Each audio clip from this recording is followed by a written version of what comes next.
عليكم ورحمة الله وبركاته. وعليكم السلام ورحمة الله وبركاته. ريب الجمهورية مدحوينة كحجان كجمهورية الصومالية أهنا كسمها مدحوينها ابنها كلها وزيرة حلبانة وحجرتك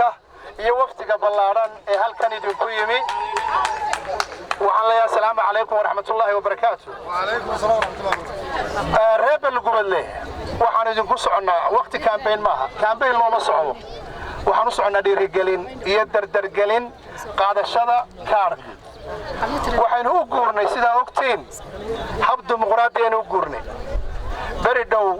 habkan saami qaybsiga ama deegaamada waa laga baxaya cod baa la isku muquuninaya codka hormood waxa ka kaarka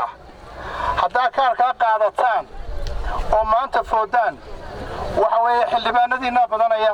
golayaashina deegaanka badanaya wasiirada ku yeelanaysan xukuumadda soo socda badanaya hadaa laakiin kaarka qaadan weydaan shilalka idinka is dhigay bari ka maalin yaaninu ala calin waxaan la socdaa in 10 out-ka imika soo baxay ee numberka kaararka qaadashadoodu uu yari waxaan idinku dhiirinayaa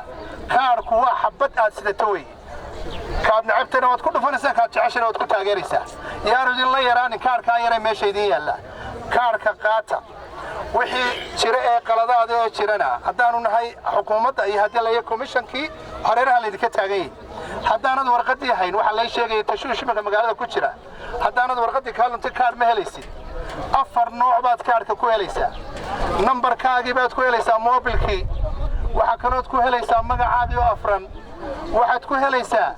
sawirkaagii oo meesha ku yaala yaan been leedin sheegin yaan leedin nashuushadayn yaan leedin oran kaarkiina ma helaysaan qaab kasta waa ku helaysaan waxaan idinku boorinayaa in kaarka qaadataan oo bari ka maalin caasimadii halkan madaxweyne waa caasimadii halganka Soomaaliland balgubadle in badanna waa ay amaantay GPL chigina way sugayaan wax fara badan baa laga sugayaa marka in badanna waa balaqaatay marka inkastoo ku soo noqon doonto waa magaalo madaxweyne ku-xigeenku mar walba ay weydiiyo aad u jeceliye waa ka maanta idin yimi dhiirigelinta waa ina qaadataan kaarkana waa ina insha Allah waa inuu gacanta mid ku codeynaa wassalaamu calaykum waxaan ku soo dhaweynayaa madaxweyne ku-xigeenka jamhuuriyadda Soomaaliya ahna xusimaha madaxweynaha